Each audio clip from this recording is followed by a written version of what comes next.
Bueno, nos apañamos como se pueda.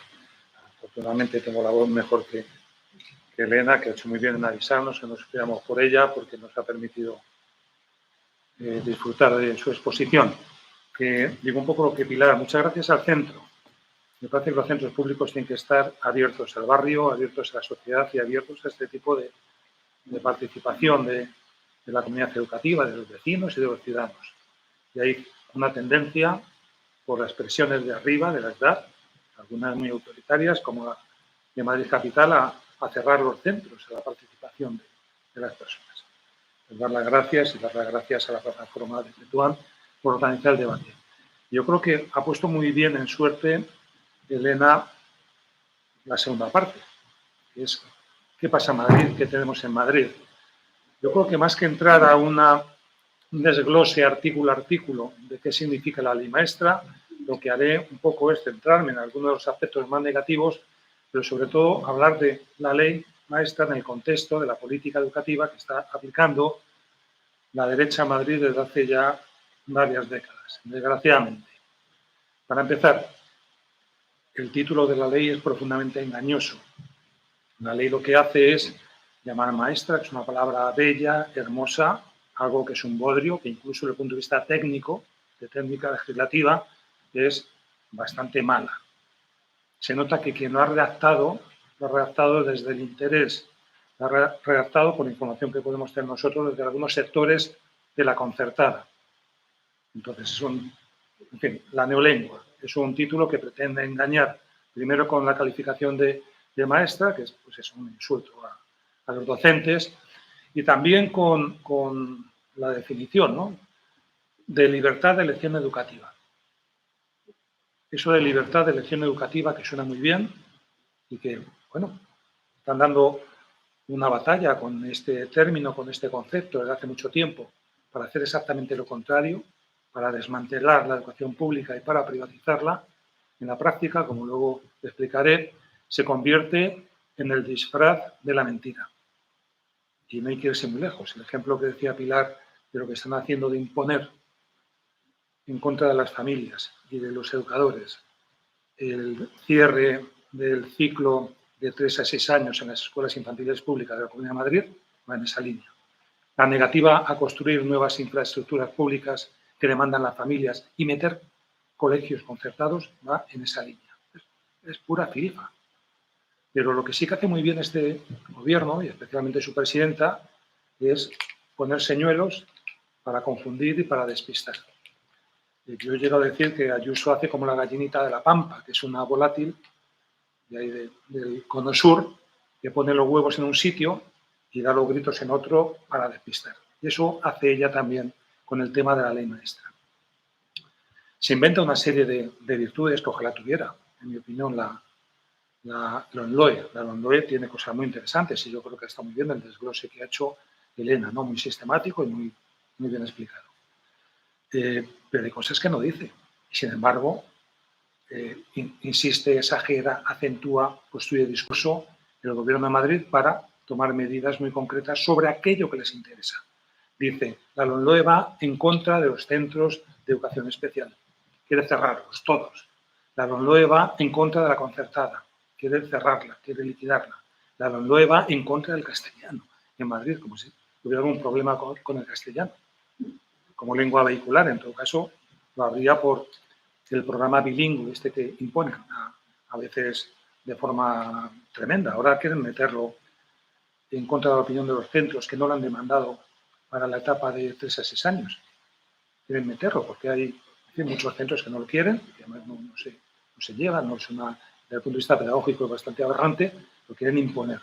Bien, pues hacen un poco esa política, ¿no?, de se inventan señuelos y contra ellos se arremeten. Voy a hablar primero de los puntos concretos de la LOMLOE y luego pasamos a la política educativa. Mirad, básicamente tiene dos títulos. Un título que se refiere a cómo blindar la educación concertada y el segundo título se refiere a cómo hacer una oferta de educación especial con diferentes modalidades, pero que en definitiva lo que significa es no apostar por una auténtica inclusión, invirtiendo recursos y recogiendo la filosofía de la iniciativa legislativa de los ayuntamientos, que cogió mucha fuerza hace pocos años en la Comunidad de Madrid, que fue aprobada por 50 municipios, que llegó a la Asamblea de Madrid y que lo que suponía era un cambio bastante radical del modelo. Significaba no llevar los recursos, no llevar los niños donde están los recursos, y bien hay que decirlo, de manera insuficiente por lo general, sino llevar los recursos donde están los niños. Hacer un reparto equilibrado de la distribución de los alumnos que tienen dificultades y asegurar que todos los alumnos con necesidades educativas especiales están atendidos.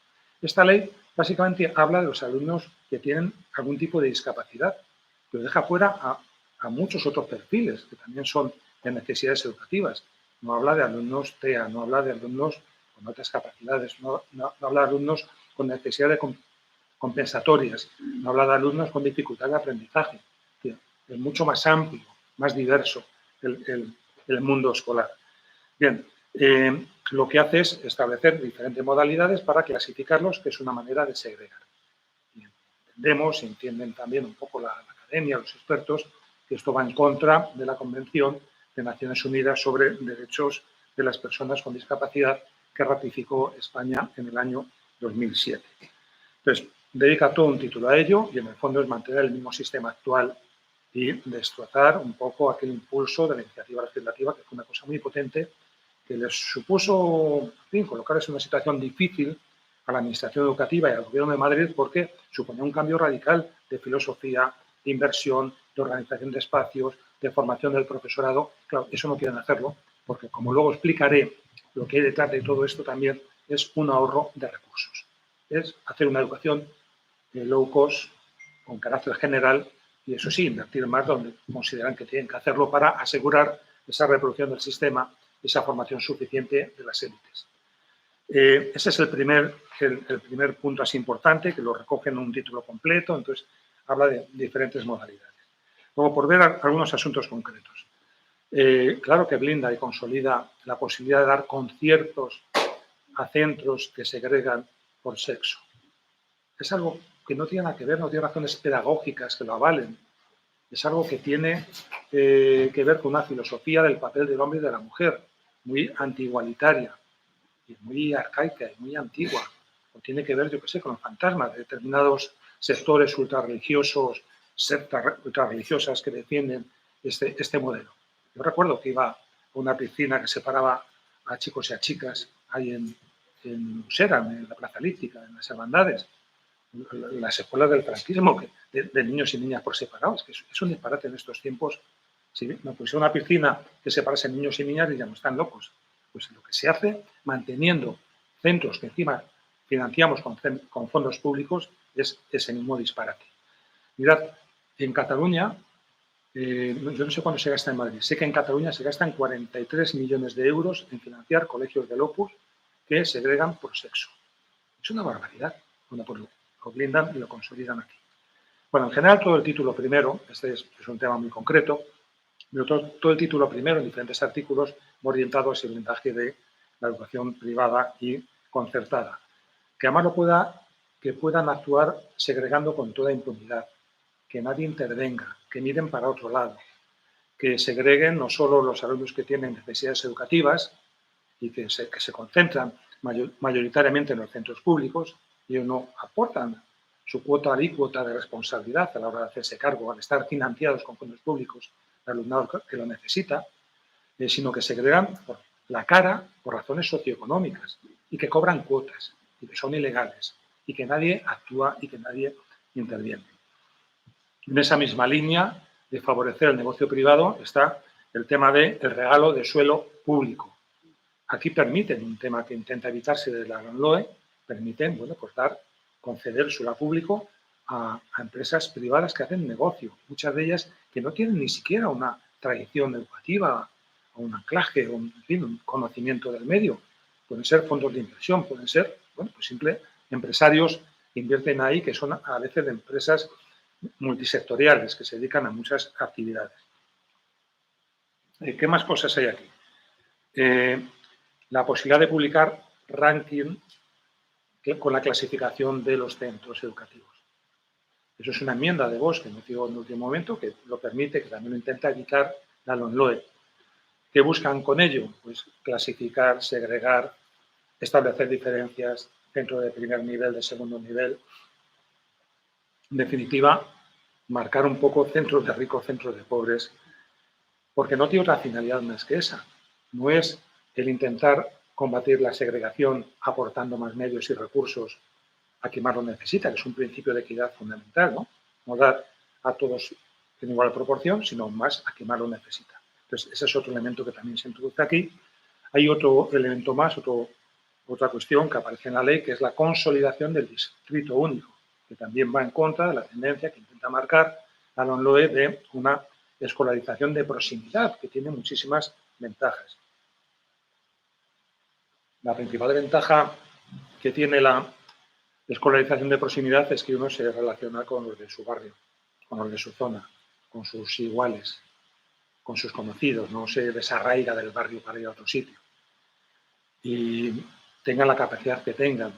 Eso garantiza la heterogeneidad y es un principio fundamental para el éxito educativo con carácter general, porque dicen, no, los del bilingüe son estupendos. Dicen, si es que no se trata, cuando se evalúa un sistema educativo, medir lo que cada segmento obtiene, se trata de verlo globalmente. Entonces, el principio de heterogeneidad y no de estratificar por velocidades al alumnado o por centros con diferentes niveles, es mucho mejor, es mucho mayor cuando se produce o se garantiza esa heterogeneidad que lo da la proximidad, al mismo tiempo que, por ejemplo, permite otras virtudes como, no sé, combatir el cambio climático, luchar por la descarbonización, todo este movimiento que hay de revuelta escolar, pues tiene que ver también con eso, porque vas a llevar a los niños a la otra punta de la ciudad, que además no lo llevan las familias menos desfavorecidas, lo llevan aquellos que pueden. ¿Por qué vas a poner 2 pilas de aparcamiento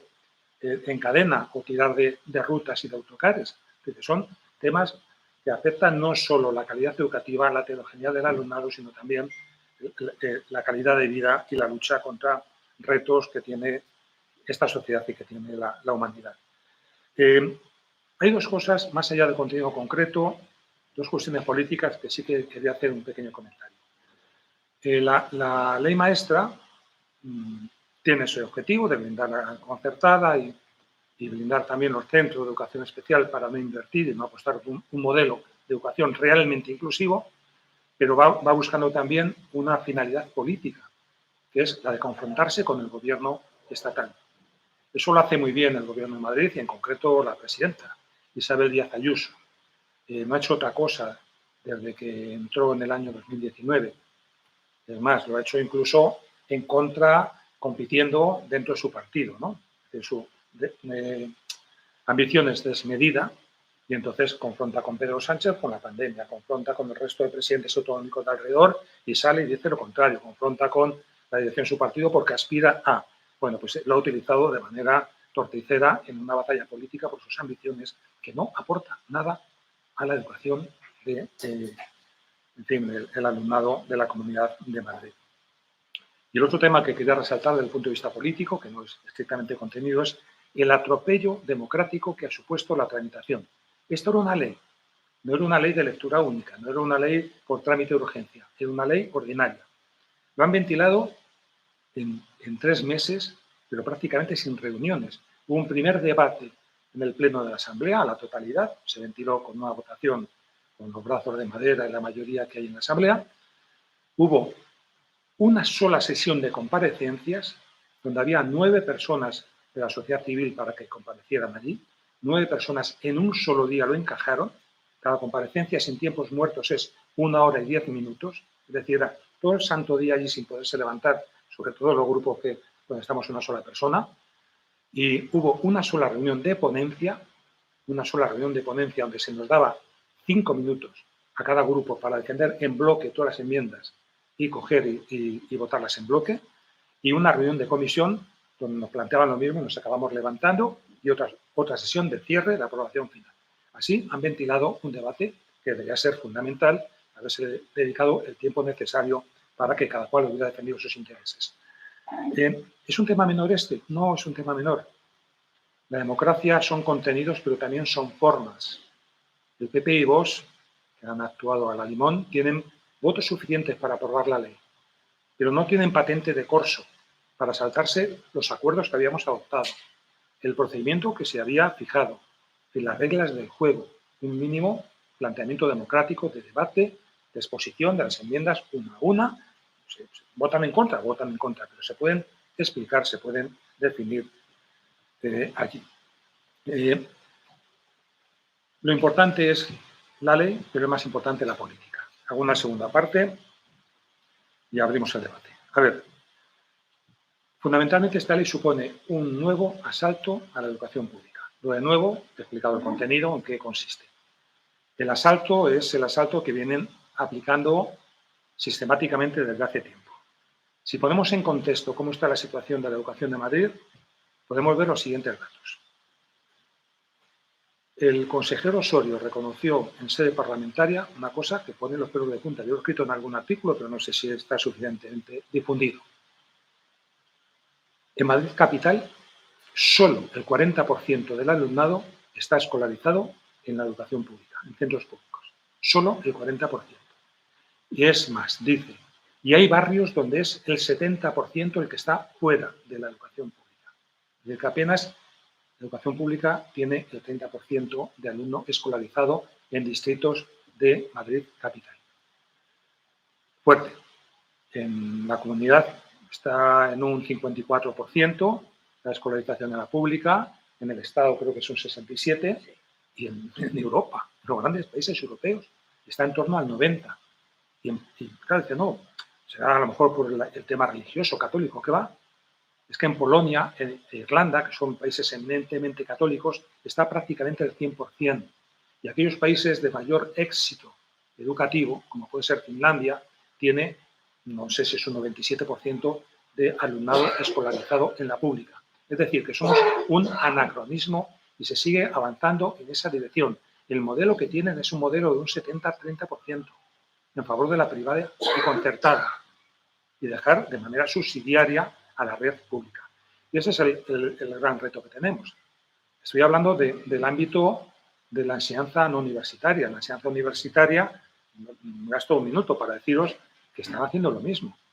La enseñanza universitaria, ya hay 13 universidades privadas en la Comunidad de Madrid, frente a 6 universidades públicas. La Rey Juan Carlos, que fue la última pública, se aprobó hace 20 y tantos años. Hace 2 semanas han aprobado la última universidad privada, la UDIP, que era una academia de formación profesional de diseño, imagen, moda, complementos y videojuegos, y la han convertido en universidad con un pelotazo que hay expertos que estiman en 50 millones de euros de tener el ticket, la clasificación de ser universidad. Están los fondos de inversión, los fondos buitres, metiendo mucho dinero en la educación en España. Han aprobado 5 universidades de 2019 para acá, 5. Una de la Congregación de Sacerdotes del Sagrado Corazón, otra del Opus Dei, otra de la AEB, Asociación Española de la Banca, otra del Grupo Planeta, que decía El País antes de ayer que ha dejado tirados a 116 alumnos latinoamericanos después de cobrarles 11.000 euros de matrícula, que no va a tener el título porque no estaban autorizados para inscribir a tantos alumnos. Y luego la última que os acabo de comentar. ¿Cuál es el objetivo, por lo tanto, de esta ley y de la política educativa que está haciendo el PP en Madrid? Privatizar y segregar. El aumento de los recursos que se ponen en los presupuestos generales de la comunidad para el 2022 es de un 20% más para la concertada. Son 1.315 millones entre conciertos directos o becas y ayudas, que es otra manera también de subvencionar porque hay entrado el cheque escolar. Uno de los acuerdos que alcanzaron con Vox es de destinar 62,5 millones a cheques escolares en la enseñanza no obligatoria, es decir, en el 0,6 para que vayan a colegios, a escuelas infantiles privadas o concertadas, en bachillerato y en formación profesional. 62,5 millones, con lo que podríamos haber construido 15 institutos de los que se están demandando aquí. Y claro, tenemos que ver la calidad educativa desde el punto de vista de la equidad, porque es proporcional una cosa a la otra. Y aquí, cuando no se apuesta por la equidad, se está apostando por la mediocridad educativa y se está apostando por la segregación. Toda segregación educativa es una segregación social en el fondo.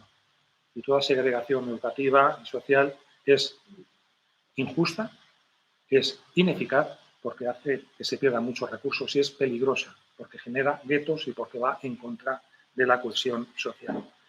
No voy a decir gran cosa más sobre este tema, yo creo que antes también lo apuntaba Elena, hay muchos estudios de esos que nos sacan los colores que dicen que estamos a la cabeza de Europa como región, Madrid, en segregación, ¿no? Los estudios sobre todo de compañeros tuyos de Autónoma, ¿no? De Murillo, de Martín Rojo, etcétera, que es que no saben cómo decirlo. A ver, háblese de segregación con carácter general o sobre todo la socioeconómica, que es la que más hace la política que se aplica aquí. Acabo con dos cosas. Una, esta ley lo curioso es que no habla de los problemas reales que tiene la educación madrileña. No habla, es que eso es de un cante. Se lo hemos dicho, no sé, en esperanto para que lo entiendan, pero les da igual. Por ejemplo, no habla de la financiación. ¿Sabéis lo que se gasta en la Comunidad de Madrid? Se estaba gastando el 2,2, ahora está por el 2,4, no se llega al 2,4 del PIB, frente a un 4,2 de media en España, frente a un 5 que recomienda la LOMLOE y frente a un 7 que es un poco el horizonte ideal que deberíamos de tener para que realmente la educación fuera pues, un instrumento de transformación social y de futuro para un país. ¿Y qué es lo que se gasta Finlandia? Entre otros ejemplos. Hablamos en términos de PIB, pues hablamos en términos de gasto por habitante, estamos a la cola de España, 750. Al mismo nivel que en 2009. Si hablamos de gastos de euros por alumno y curso, estamos en 4.500 frente a 5.500 la media de España y 9.200 en el País Vasco. Si hablamos de lo que se gasta en las familias en la Comunidad de Madrid, estamos a la cabeza de España en gasto educativo, porque las familias se acaban invirtiendo en clases particulares en lo que pueden, siguen y pagando cuotas, por ejemplo. Ni siquiera se ha recuperado, con la inversión del último presupuesto, se han acabado de recuperar los 1.700 millones que en la última década sufrió la Comunidad de Madrid en recorte de inversión educativa. Solo lo dos. No se habla de ratios, de bajar las ratios, que es un tema fundamental. Se educa igual de 20 en 20 que de 30 en 30, de 25 en 25 que de 35 en 35. Es completamente absurdo. Pero bueno, es como si no fuera con ellos, ¿no? No se habla de mejora de la situación del profesorado, de los efectivos del profesorado, de la atención a la diversidad, de la estabilidad del profesorado, de la jornada del profesorado para que pueda coordinarse y de recuperar las 18 horas por fin, por ejemplo en secundaria, o 23 en primaria. No se habla de construcción de nuevas infraestructuras públicas. En el rango de 0 a 6 años hay un déficit de plazas escolares en la Comunidad de Madrid de 152.000 plazas se necesitarían para atender a todo ese alumnado. Bien, es verdad que no es obligatoria ese tramo de educación, pero ojalá fuera obligatoria. Lo que me ha gustado ese ejemplo que ponía Elena la geriatría empieza a partir de los 3 años. El problema es que hay muchas barreras, que hay muchas familias que no comprenden la importancia que tiene la necesidad de escolarizar a sus niños, a sus bebés con esa edad, ¿no? Entonces, esas barreras habría que intentar superarlas para que hubiera una mayor escolarización. Pero estamos hablando de 150.000 plazas, que se van a crear 5.000. Bueno, ahora saldrá en el debate ese tema, en los fondos europeos y tal. 21.300 déficit de plazas en formación profesional Comunidad de Madrid el año pasado, ciclo de grado superior, de grado medio o educación a distancia. Nosotros hemos presentado enmiendas por 54 nuevos centros educativos. Se han rechazado todas, rechazaron todo, como sabéis, con el acuerdo de PP y Vox. No hay ni una sola medida para para frenar la segregación, para evitar sobre todo la más dura, la segregación socioeconómica. Para, por ejemplo, poner a la inspección para que evite el cobro de cuotas ilegales, para apostar por una auténtica educación inclusiva, por medidas que mejoren la convivencia, que creen un ambiente de convivencia en los centros, que, por ejemplo, haga frente al sufrimiento de muchos jóvenes, de muchos niños. Esto que denuncia la Asociación de Directores de Secundaria de Madrid, han tenido solo en el primer trimestre de este curso 200 protocolos por conducta suicida, de autolisis o autolesiones. Entonces, ahí hay mucho sufrimiento detrás y tiene que ver con múltiples razones, pero eso con un clima de cuidados, un ambiente de prevención se puede mejorar pero para eso hay que invertir. Renovación educativa, no hay ninguna renovación educativa que no sea bilingüismo a macha a martillo y como mucho pues los temas de digitalización. Se evalúa el bilingüismo, que también es un elemento de segregación claro y que a veces convierte lo que tiene que ser una oportunidad para todos, como es la educación, en un riesgo para colectivos y sectores importantes del alumnado. Evidentemente no.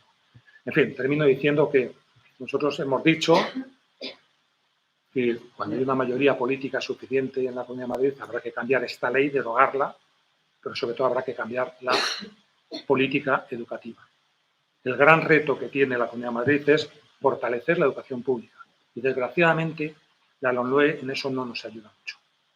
No nos ayuda mucho y lo que se va a medir el éxito o el fracaso de la LOMLOE, con todos los puntos importantes que antes decía Elena, como se va a medir es si se frena el proceso de privatización que la derecha tiene absolutamente claro.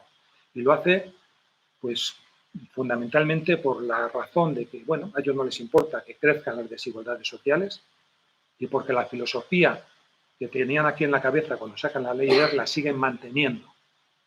Ellos piensan que en este país se estudia por encima de las posibilidades del alumnado. ¿Para qué van a invertir más?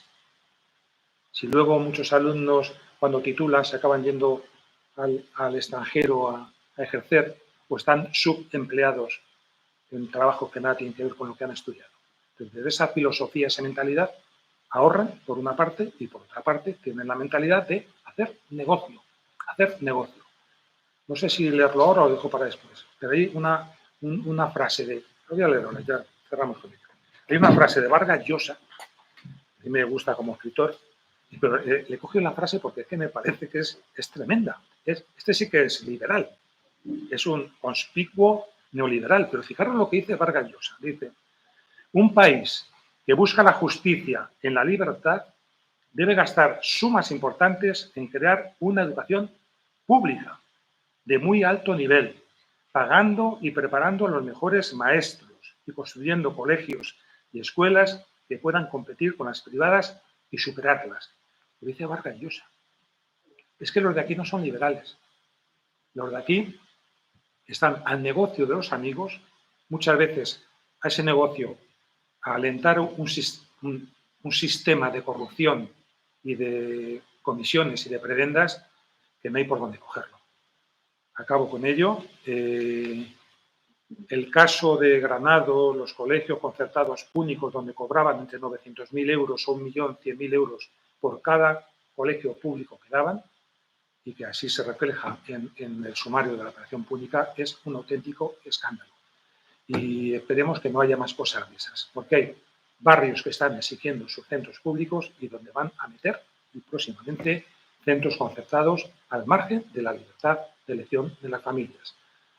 Nosotros el día que podamos, y no hay que descartar nada, esta ley la derogaremos, pero sobre todo habrá que cambiar la política económica para apostar por una educación pública que remueva las dificultades y los obstáculos que tenga todo niño, toda niña, para que ninguna familia tenga que elegir entre un centro y otro, porque todos tengan, no más o menos, sino prácticamente la misma calidad educativa. Creo que eso tiene que ser el reto. Lo contrario es, pues como hacer aviones para ricos y aviones para pobres. Los aviones para pobres se vendrían abajo, seguro, más veces tendrían más accidentes que los aviones para ricos. Nada más.